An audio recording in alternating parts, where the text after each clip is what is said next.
Hello. For my history midterm field experience, I went to a 9/11 memorial and museum in New York City. So in this video, I'm going to be discussing my experience there and how I felt and what I saw and all that. So I'll start by showing you guys some pictures of that I took there and explaining them, some of the history behind them. Then after that, I'll just discuss the experience and what it was like being there, the emotion there and how I felt about it, and also what I learned. So let's get started. Here is just some pictures I took of the outside. Here's the new tower that they built. Here's the reflecting pool in the memorial. The list of the victims are listed. They planted a lot of trees at the side of the memorial too, to symbolize new growth. Some more names of victims. Every victim's name is listed here. So, and there's a lot of names. Very tragic what happened. All these people were murdered by those cowards. Very, very sad. Not. So here's just a couple pictures that were there when I first walked in. So here's the last picture of towers before they're hit. A beautiful bright blue sky. Here's a map of the routes the planes that were crashed during the hijackings, such as time they were hijacking, time of impact, just a general map. So right here are just some more exhibits of structure. Here's part of the spire structure. Another piece of metal from towers. This is like the first real parts from towers I saw. This was tower was served as a memorial for the victims who were first responders in this terrible event. And I thought this was a nice memorial. Here we have the just a moving exhibit that has a list of missing posters, very somber. As you saw in that picture earlier, in the last picture before towers were hit, the sky was a very beautiful bright blue, not cloud in the sky.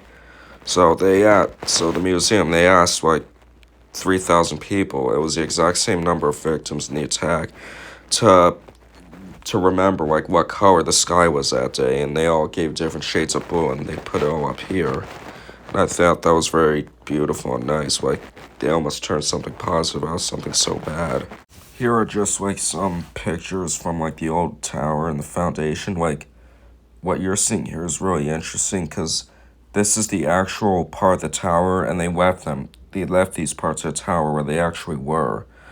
So this area here, this was called the bathtub. It was designed to prevent flooding, ironically.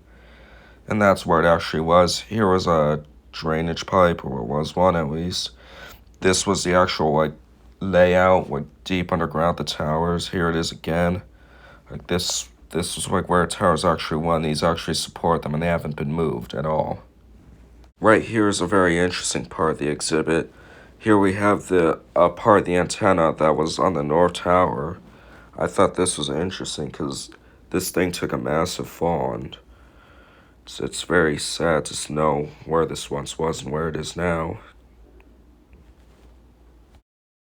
There's an elevator motor for one of the towers. They aren't sure which one, but I thought this was interesting because it showed how massive, being the most insignificant thing an elevator, how much had to be done for it to work successfully, and I think that just makes it even more mind-boggling how these towers were brought down so quickly.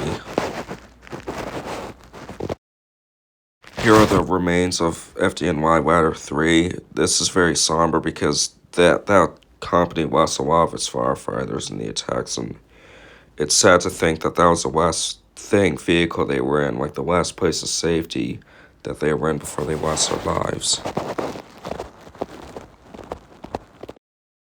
Lastly, we have a sewage access pipe here. This is controlled sewage flow, and this is another part of the massive infrastructure that kept the towers functioning. And it again shows how much had to be put in for towers to work successfully. So that was it for the virtual tour. So I'm just gonna talk about now what it was like being there, and as somebody who wasn't alive at the time that happened, I always thought of it as a history event, but this made it very intimate with me, seeing these actual parts of the stuff that I've only seen on TV or in old documentaries. So it was a very unique experience.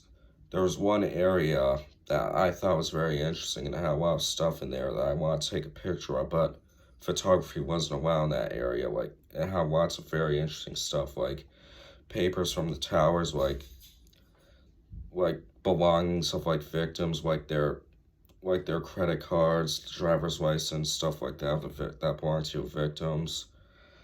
Else, among other things, that like actual pieces of like some of the planes that were destroyed that day. So that part I wish I could get pictures of, but then again I understand because like that was very personal. Like that was probably like the closest thing you could have to like somebody's death, and that I think that should be kept private and only for people who are willing to make the journey to see it. So that's pretty much it for the video. Hope you enjoyed it. I just want to like to give like a quick overview of like what it was like and how I found. I learned a lot, so it was worth it. It really was.